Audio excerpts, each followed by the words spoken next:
Hoy vamos a ver introducción a la catálisis heterogénea.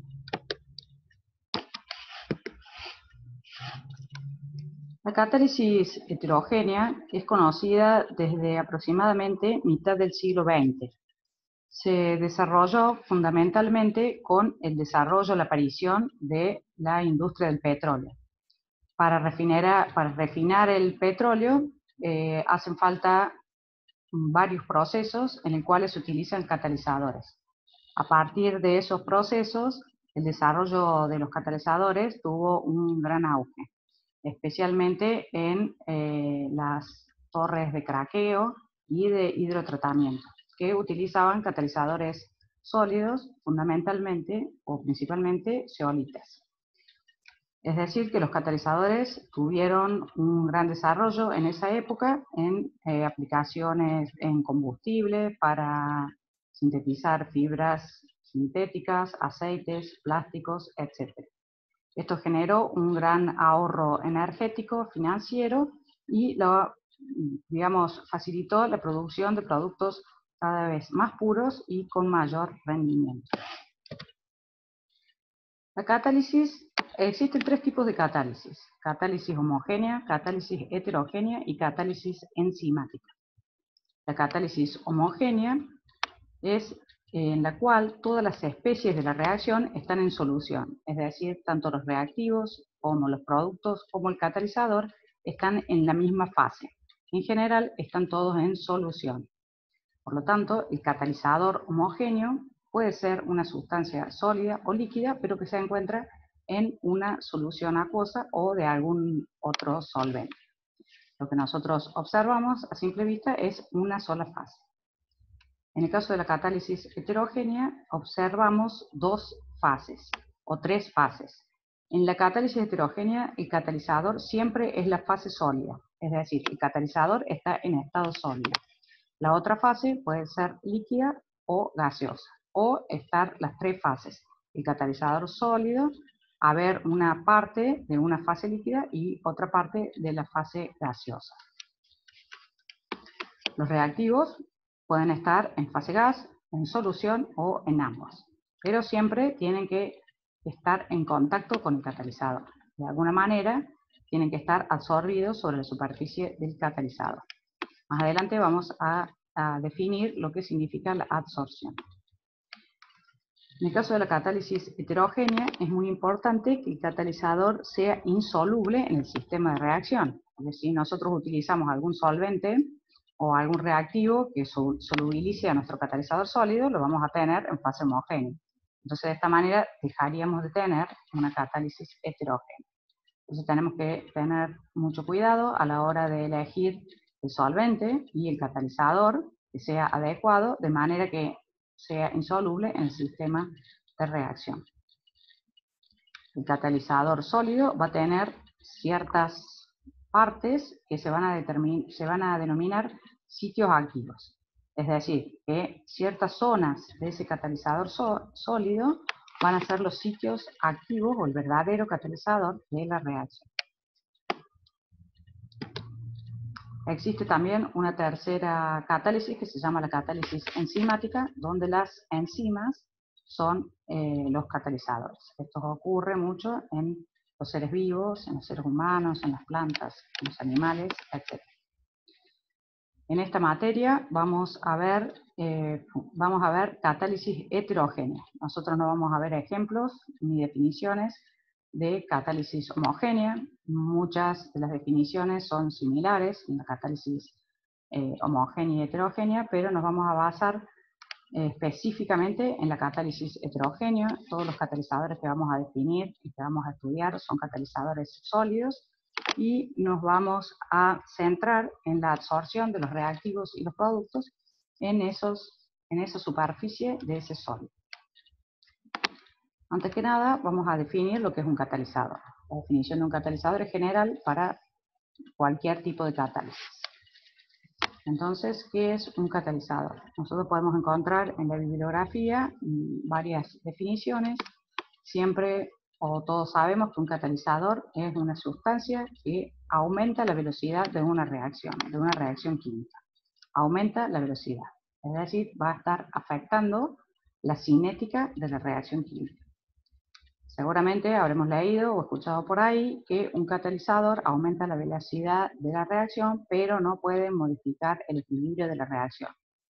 El equilibrio o las limitaciones del equilibrio químico de una reacción están dadas por otra especialidad que se llama termodinámica.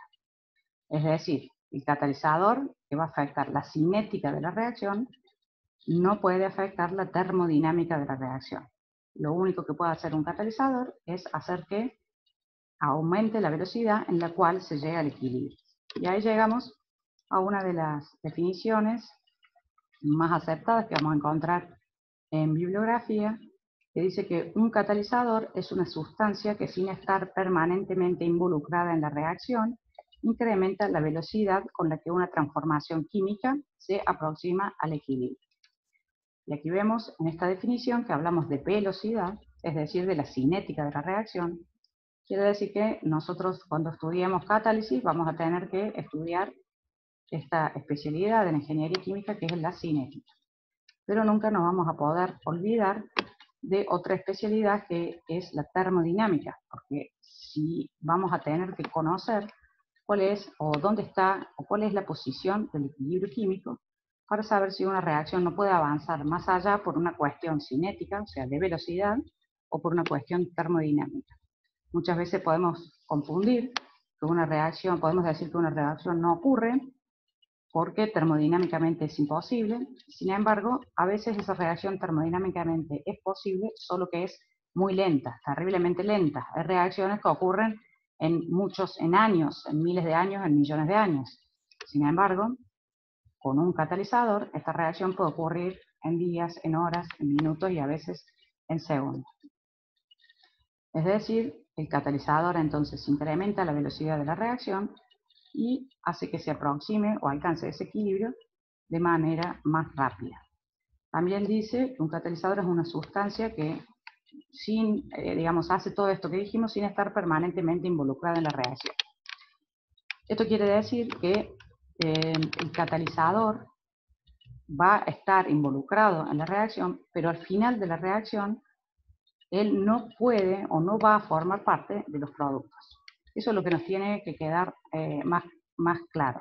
En catálisis heterogénea, muchas definiciones dicen que el catalizador se tiene que regenerar al final de la reacción. Es decir, que el catalizador tiene que ser al final de la reacción exactamente igual como era antes de la reacción.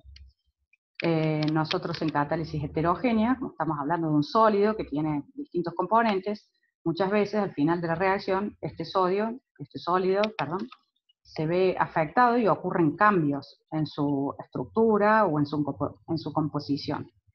Es decir, que si el catalizador de alguna manera se descompuso, se desactivó o se rompió, puede haber un cambio. Y eso no significa que no sea un catalizador o que no haya actuado como un catalizador. Lo que es importante es determinar que ninguna parte del catalizador, ninguno de sus componentes, formen parte de los productos. Esto quiere decir que el catalizador entonces permanece involucrado en la reacción, pero no tiene que formar parte de los productos, porque si no estaría pasando a ser un reactivo y no un catalizador.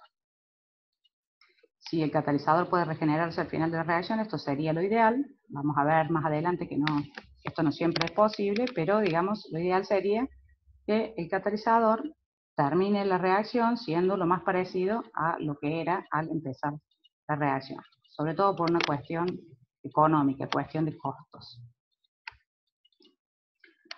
Bueno, entonces nos queda claro que un catalizador es una sustancia que incrementa la velocidad de una reacción química. Ahora la pregunta es, ¿cómo logra un catalizador aumentar la velocidad de una reacción? Bueno, la respuesta es bajando la energía de activación. El catalizador debe bajar la energía de activación. Para ello es importante que definamos lo que es la energía de activación de una reacción. En este caso, existen dos tipos de reacciones químicas, que son reacciones exotérmicas reacciones que cuando se producen liberan calor al medio ambiente, y reacciones endotérmicas que para que se produzcan necesitan que se le entregue calor al sistema. En las reacciones exotérmicas, los reactivos siempre tienen una energía potencial mayor que la de los productos, y en el caso de las reacciones endotérmicas, esto es lo contrario. O sea, los reactivos están a un nivel de energía más bajo que los productos. Esta diferencia de energía se la conoce como el delta H o entalpía de la reacción. En ambos tipos de reacciones químicas, tanto exotérmicas como endotérmicas, para que el reactivo se transforme en un producto es necesario saltar una barrera energética. Esa barrera energética se llama energía de activación. Esa barrera energética o esa energía de activación está siempre presente en una reacción química. Puede ser más alta o más baja, dependiendo de la reacción, pero siempre existe. La función de un catalizador, en este caso un catalizador positivo, es bajar la energía de activación. Si nosotros logramos bajar la energía de activación, es menor el salto que los reactivos tienen que pegar para llegar a productos, por lo tanto la reacción va a ser más rápida. Por eso decimos que un catalizador aumenta la velocidad de la reacción bajando la energía de activación. Acá podemos ver en verde la energía de activación de la reacción no catalizada y en rojo la energía de activación de la reacción catalizada. La energía de activación se mide siempre desde los reactivos hacia el complejo activado. En este caso vemos que cuando se agrega un catalizador, la energía de activación es menor. Lo mismo ocurre, o sea, el mismo análisis se debe realizar para una reacción endotérmica. La energía de activación, que va desde los reactivos hacia la energía del complejo activado, va a ser menor cuando se utilice un catalizador que cuando no se utilice un catalizador. Esto es para catalizadores positivos. También existen catalizadores negativos, es decir, catalizadores que van a hacer que la energía de activación sea más alta que cuando ellos no están presentes. En este caso, la velocidad de la reacción va a ser más lenta. Hay algunos casos en los que nosotros no queremos que una reacción transcurra, por ejemplo, la corrosión de los metales, casi siempre es indeseada, entonces se puede utilizar un catalizador negativo para ralentizar, digamos, este tipo de reacciones. Por defecto, cada vez que hablemos de un catalizador, vamos a referirnos a un catalizador positivo, salvo que se aclare, digamos, lo contrario, vamos a hablar siempre de catalizadores positivos. Porque en la mayoría de los procesos industriales uno utiliza un catalizador para aumentar la velocidad de una reacción. Bueno, entonces nos quedó claro hasta ahora que un catalizador aumenta la velocidad de la reacción porque baja la energía de activación. Pero ahora la pregunta es, ¿cómo hace el catalizador para bajar la energía de activación? ¿Cómo hace para bajar? ¿De qué se vale? Y la respuesta es modificando el mecanismo de la reacción. El mecanismo de la reacción es el camino de la reacción. ¿Cómo era? Todos los pasos que los reactivos, o el reactivo solo, o los reactivos, en caso que hubiera dos o más reactivos, entre sí realizan para llegar a formar a los productos. Y acá es donde el catalizador, digamos, juega su rol más importante. La respuesta es modificando la naturaleza de los reactivos. Acá, si nosotros hacemos una analogía, podemos ver que nosotros somos una entidad, una persona, un animal o un reactivo que queremos saltar una barrera. Esa barrera para nosotros es imposible de saltar, pero sin embargo, si nosotros estamos en contacto con una sustancia que se llama catalizador, ese catalizador nos va a ayudar, nos va a modificar, nos va a cambiar, nos va a dar una herramienta para que saltar esa barrera pase de ser algo imposible a muchas veces ser algo fácil y rápido. Entonces, el catalizador generó en nosotros una modificación, nos transformó en algo distinto de lo que éramos. Es decir, el catalizador tiene que ser capaz de modificar la naturaleza de los reactivos. Y ahora entonces nos preguntamos cómo un catalizador puede modificar la naturaleza de un reactivo. Y la respuesta es a través de la adsorción química de los reactivos sobre la superficie catalítica. Ahora sí, entra en contacto el reactivo con el catalizador a través de un proceso químico muy importante para la catálisis que se llama adsorción química o quimisorción. Antes de definirles con más precisión lo que es la adsorción química o la quimisorción, vamos a definir lo que es adsorción. Se los voy a remarcar muchas veces. La adsorción es con D. Nunca escriban absorción. O sea, jamás en catálisis vamos a hablar de absorción. Es muy confusa la definición y la diferencia, es muy fina la diferencia entre absorción y adsorción. Se presta mucho a confusión. Siempre que una de las superficies es un sólido, vamos a hablar de adsorción. Nosotros a veces en la práctica creemos que una esponja creemos que una esponja absorbe agua, pero en realidad la esponja también adsorbe agua, porque está dentro de todo de ese sólido, quedan atrapadas moléculas de agua, pero no se meten adentro de la composición del sólido, sino que están absorbidas o pegadas sobre la superficie, cada una de la superficie interna o porosa de la esponja. Es lo mismo en un catalizador. Un catalizador es como si fuera una sustancia sólida porosa, donde las moléculas se van a absorber sobre, aunque entren adentro de esos poros, pero se van a absorber sobre la superficie de ese sólido, la superficie interna o la superficie externa. Por ejemplo, imagínense que un catalizador poroso es un edificio. Nosotros podemos colgar cuadros, clavos, pizarrones, lámparas, lo que se nos ocurra sobre las paredes de ese edificio, sobre las paredes exteriores o sobre las paredes interiores. Es decir, podemos entrar a los pasillos, podemos entrar al aula, podemos entrar a los baños, podemos entrar al interior de ese edificio. Todo ese interior sería la superficie interna de ese sólido. Y las cuatro paredes, más las cuatro paredes exteriores, más el techo, más el suelo, serían las superficies externas, o sea, la superficie exterior de ese edificio.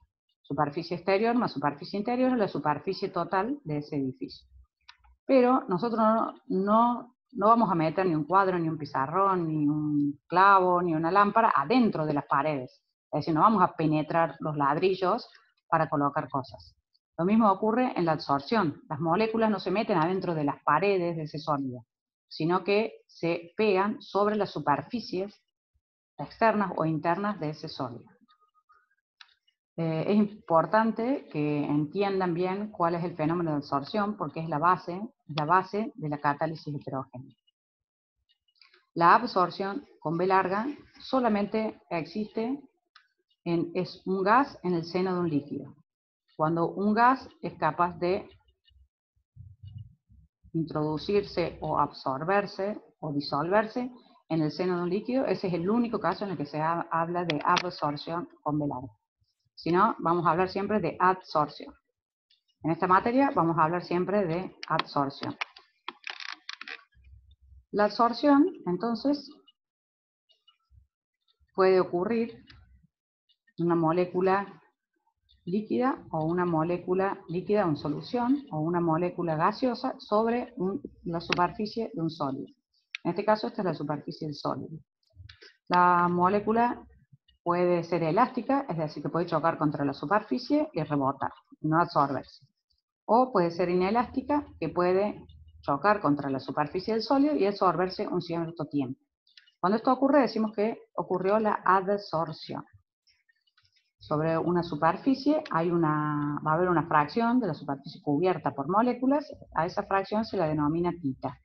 Y la fracción libre, o sea, la fracción en la que no hay ninguna molécula absorbida, se la llama 1 menos tita. Al sólido se lo va a llamar adsorbente y a las moléculas que se absorben se van a llamar adsorbato.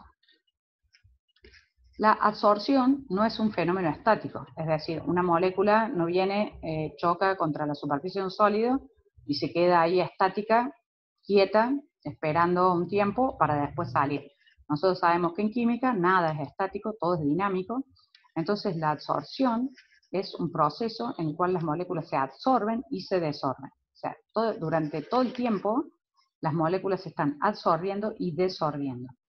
Cuando la velocidad de absorción es igual a la velocidad de desorción, se dice que las moléculas alcanzan el equilibrio de absorción-desorción. En este equilibrio de absorción y desorción están dados a través de una constante, que se llama constante de absorción. Adelante vamos a ver la importancia de esta constante de absorción, porque va a tener mucha relevancia en la determinación de las constantes cinéticas en un proceso catalítico. Es decir, que la absorción está directamente relacionada con la cinética de un proceso catalítico, porque el catalizador sabemos que es el encargado de aumentar la velocidad, es decir, de modificar la cinética de una reacción química. Es decir, que todo va a empezar a través de la absorción de las moléculas sobre la superficie del sólido.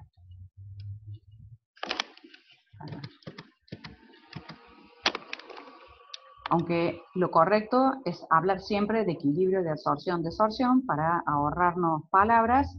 Cada vez que digamos absorción nos estamos refiriendo al equilibrio, absorción-desorción, pero para simplificar vamos a decir siempre absorción, la molécula se absorbe, pero siempre estamos hablando de ese equilibrio, de algo siempre dinámico, nunca estático. Como les explicaba antes, con la analogía de las paredes del edificio, la superficie de un sólido siempre está formada por los átomos superficiales. Los átomos que están adentro de esa pared, de ese catalizador, de ese sólido, no van a entrar nunca en contacto con las moléculas. Es decir, que las moléculas reaccionantes siempre van a estar en contacto con los átomos externos, o sea, con los átomos superficiales. Por eso, para que quede claro, la adsorción es un fenómeno superficial. Una molécula de líquido o en solución o gaseosa absorbida sobre la superficie de un sólido. Existen dos tipos de absorciones, absorción física y absorción química, o fisisorción y quimisorción. La absorción, por ejemplo, de un gas, que se denomina el gas o la molécula que se absorbe, se denomina adsorbato en la superficie de un metal o de un sólido o del catalizador que sea, siempre sólido, se llama adsorbente. Y es la base del mecanismo catalítico. Es decir, el mecanismo catalítico no va a existir si no existe este fenómeno que es el de adsorción. Existen entonces dos tipos de adsorción, la fisisorción, que corresponden a fuerzas intermoleculares débiles de tipo London. La fisisorción es reversible y generalmente tiene un delta H entre 20 y 50 kJ por mol. Es decir, son fuerzas más débiles. Y la quimisorción, que es la que a nosotros nos interesa en catálisis, son fuerzas intermoleculares de absorción más intensas y tienen un fuerte carácter polar.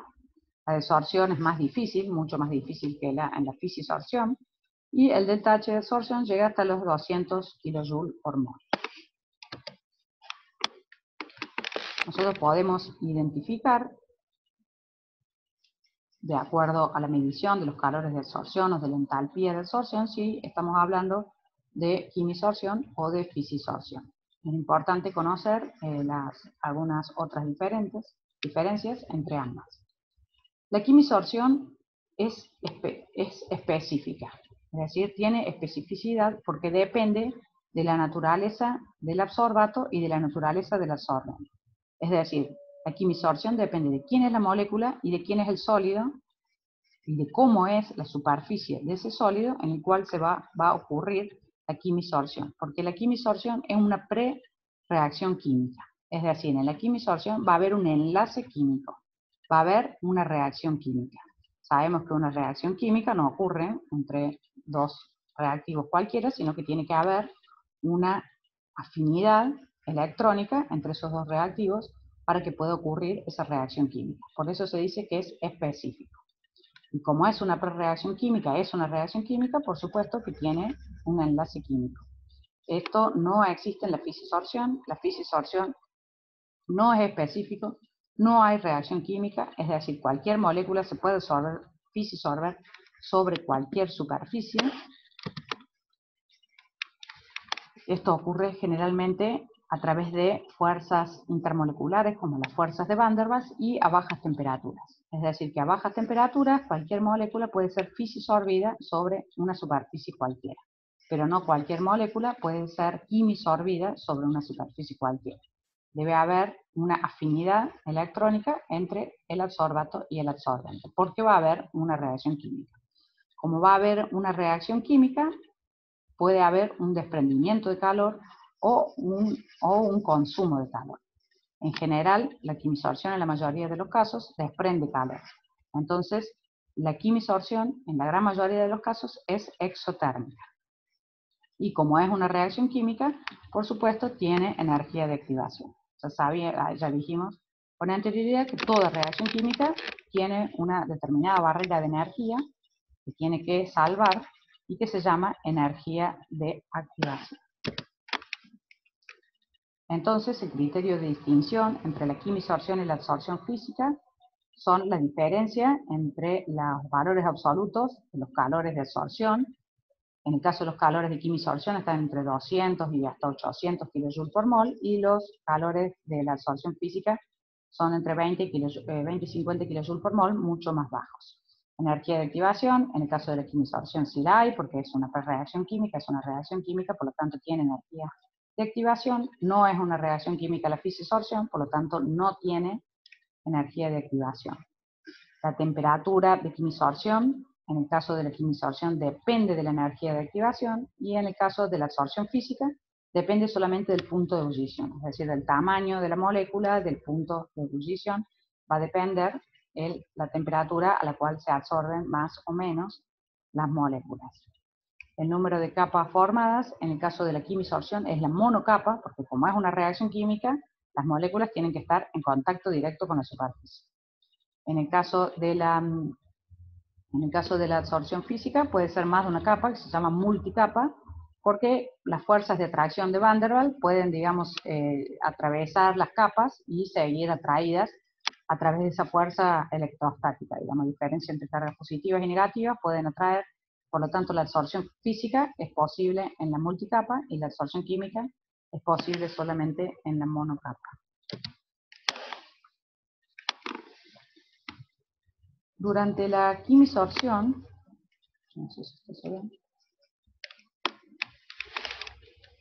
Por ejemplo, este es un ejemplo de fisisorción de la molécula de hidrógeno y de quimisorción de la molécula de hidrógeno. En una fisisorción, la molécula de hidrógeno no va a ser modificada. Es decir, que como no hay reacción química, la molécula de hidrógeno se va a absorber como la molécula de hidrógeno.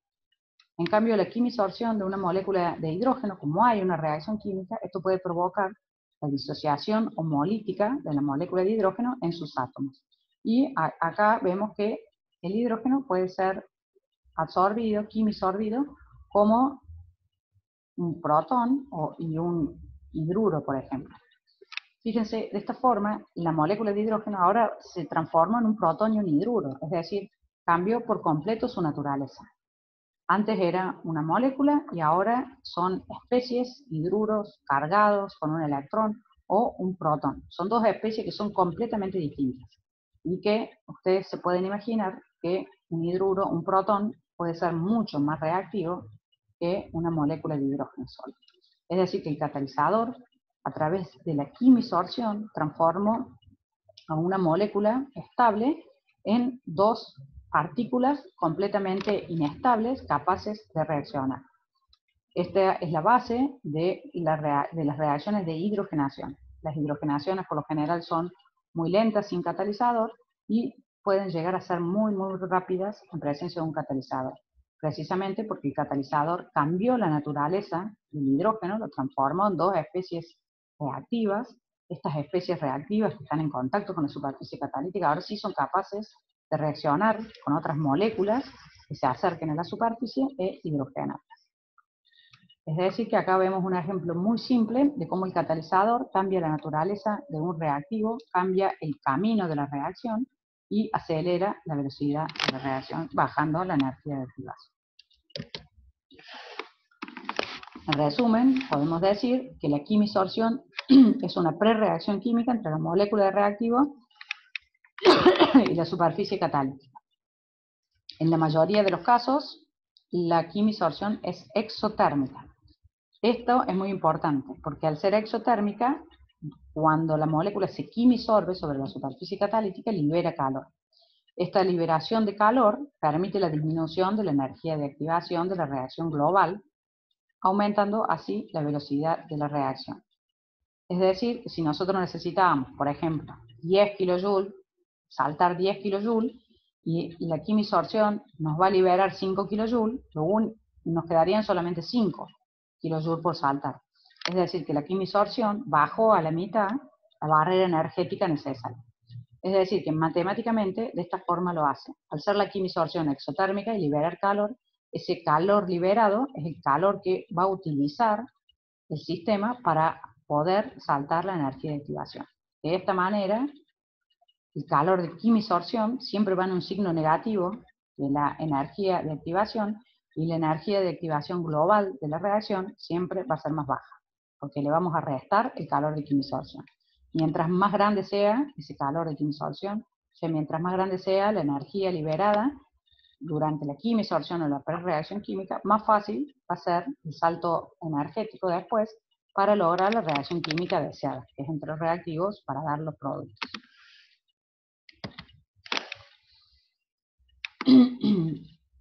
Toda reacción química debe cumplir estos pasos que vemos a continuación.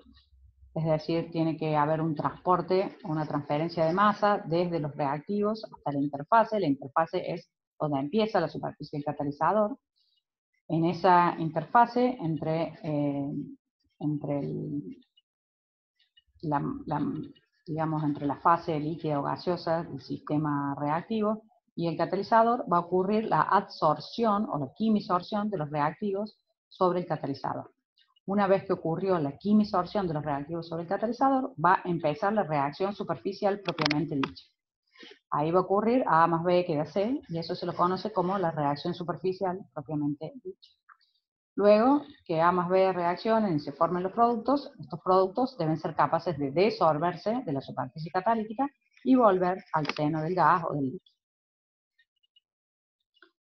Si el catalizador es poroso, tiene poros, tiene canales, tiene huecos, las moléculas van a difundir a través de esos canales, de esos poros, de esos huecos, y eso se lo denomina difusión interna.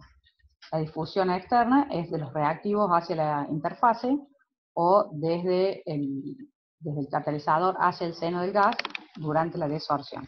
Eso se lo denomina entonces difusión externa, y también vamos a tener, en el caso de catalizadores porosos, difusión interna, es decir, en el interior de los poros y los canales de un catalizador sólido poroso.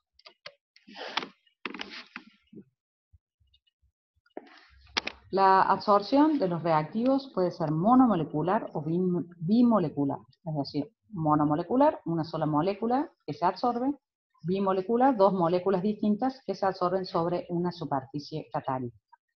La reacción química puede ser, o la reacción superficial puede ser monomolecular, por ejemplo A que se transforma en I, o A más B que se transforma en C. Este es el caso de una reacción bimolecular.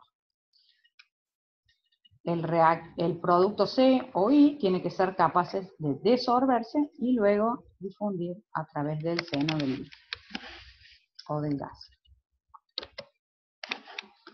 La superficie catalítica, esta es una foto de una superficie catalítica. Nosotros podemos ver la superficie catalítica bien pulida. Sin embargo, cuando le hacemos un zoom, si lo pudiéramos ver con un microscopio electrónico, podemos llegar a ver los átomos que componen esa superficie catalítica. Como la catálisis, la absorción es un fenómeno superficial, y hablábamos de la quimisorción, que es una prereacción química entre una molécula y una superficie catalítica, va a ser muy importante determinar o saber cómo es esa superficie catalítica, quiénes son los átomos que la conforman, para nosotros poder saber o prever cómo van a interaccionar con nuestra molécula. Para saber si va a haber afinidad electrónica o no, tenemos que ser capaces de conocer al máximo, con la mayor precisión posible, la composición, la forma, la estructura de esa superficie catalítica. La superficie catalítica, lo ideal sería que fuese uniforme, es decir, que en cualquier parte del sólido que nosotros veamos sea siempre igual, uniforme, homogéneo. Sabemos que esto en la práctica es muy difícil de conseguir y que en una misma superficie catalítica puede haber distintas uniformidades que pueden llegar a afectar la reacción catalítica. Acá vemos, por ejemplo, todas las posibilidades, que haya terrazas, que haya distintos ángulos, esquinas, especie de ladrillitos, escalones, etcétera, donde las moléculas que se van a absorber en las distintas partes de la superficie, a lo mejor van a tener un entorno algo distinto y no les va a pasar lo mismo. En general esto no se quiere para que uno pueda estudiar o entender lo que pase. Nosotros vamos, en general en la mayoría de los casos, vamos a necesitar estudiar cómo es la superficie de este catalizador y vamos a tener que tratar de entenderla a partir de cómo es esta superficie. Esta es una fotografía, una microscopía de efecto túnel, donde vemos la uniformidad o no uniformidad de la superficie catalítica. Siempre es importante caracterizar a través de distintas técnicas analíticas cómo es la superficie. No solamente la composición química, sino cómo están ubicados, cuál es el entorno de cada uno de los átomos de la superficie y cuál es la forma, la morfología de esa superficie.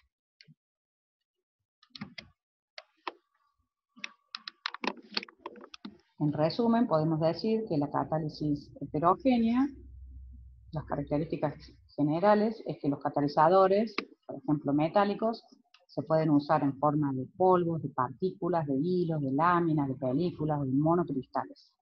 El proceso se inicia con la adsorción del reactivo al catalizador, fundamentalmente la quimisorción. La estequiometría del proceso no es definida, como nosotros acá estamos hablando de una reacción química y hay tanta variedad de catalizadores, y si la superficie del catalizador puede variar, en muchos casos puede ser distinta, nosotros no podemos saber previamente cómo va a ser la estequiometría de la reacción, cómo sabríamos en una reacción que no es catalítica o que utiliza un catalizador homogéneo. Por ejemplo, si necesitamos 2 moles de oxígeno, 2 moles de hidrógeno para formar un mol de agua, acá no lo sabemos porque no sabemos exactamente cómo va a interactuar el reactivo con la superficie del catalizador. Entonces, la estequiometría de los procesos no se lo sabe, no se lo conoce con antemano y a veces es muy difícil de determinar. Habíamos dicho que la adsorción, la quimisorción, es la causa de que se produzca una disminución de la energía de activación debido a ese calor liberado durante la quimisorción. La acción de los catalizadores es superficial y el aumento de la superficie con igual masa aumenta la capacidad catalítica.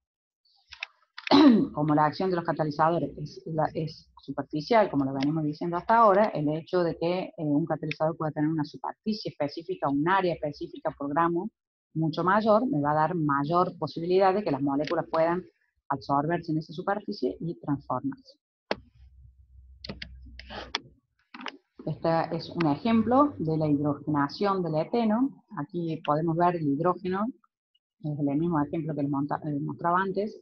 El hidrógeno acá fue quimisorbido sobre la superficie catalítica y separado en 2 especies. Por ejemplo, podría ser un hidruro y un protón, que cuando se encuentra con la molécula del eteno, esta molécula del eteno se tiene que absorber cercana, en una posición cercana a estas 2 especies de hidrógeno, y si se absorbe cercano pueden interaccionar. Ahora estas 2 especies de hidrógeno son muy reactivas y van a hidrogenar el doble enlace del eteno. Una reacción que podría ser muy lenta, que era muy lenta, ahora se transforma en una reacción rápida y fácil. Además del efecto acelerador, un catalizador también tiene un efecto orientador. Es decir, un catalizador no solamente es capaz de hacer que una reacción que era lenta sea rápida, sino que es capaz de hacer que una reacción vaya por otro camino, totalmente diferente. Eso va a depender de la naturaleza del catalizador. Es decir, cómo este catalizador interacciona con el reactivo va a hacer que vaya por un camino, por ejemplo, dando el eteno o dando el etano. Si usamos óxido de zinc, va a ir por esta vía. Si usamos cobre, va a ir por esta vía. Es decir, que un catalizador aumenta la velocidad de la reacción y también va a modificar el camino de la reacción. Es decir, que muchas veces va a modificar la selectividad de los productos. Todo esto lo vamos a ver en ejemplos durante el transcurso de la materia. Otro tema que vamos a ver también con más profundidad es el tema de la desactivación de un catalizador.